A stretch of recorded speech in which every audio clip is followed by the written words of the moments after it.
छत्रपती शाहू महाराजांचा विजय निश्चित झाला आहे। गेल्या 10 दिवसामध्ये कोल्हापूरमध्ये एक उत्सव साजरा केला जात आहे।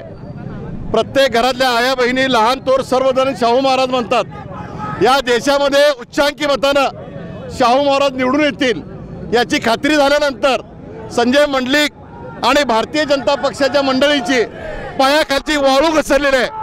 आमचं एकच मत आहे की संजय मंडलिकने मैदानामध्ये यावं, मैदानामध्ये उतरावं आणि जर स्टेटमेंट करायचं असेल तर कोल्हापुरात बाहेर जाऊन स्टेटमेंट करू नये। जे काय बोलायचं असेल तर हिम्मत असेल तर बिंदू सोगाजीवर बोलून दाखवावं। आणि संजय मंडलिकांच्यावर भारतीय दंडविधानप्रमाणे आमच्या छत्रपती राजेजी शाहू महाराजांचा अवमान केल्याबद्दल कोल्हापूरच्या जिल्हा पोलीस प्रमुख महेंद्र पंडित यांनी त्यांच्यावर गुन्हा दाखल करून त्याला अटक करावी अशी आम्ही या ठिकाणी मागणी करतो।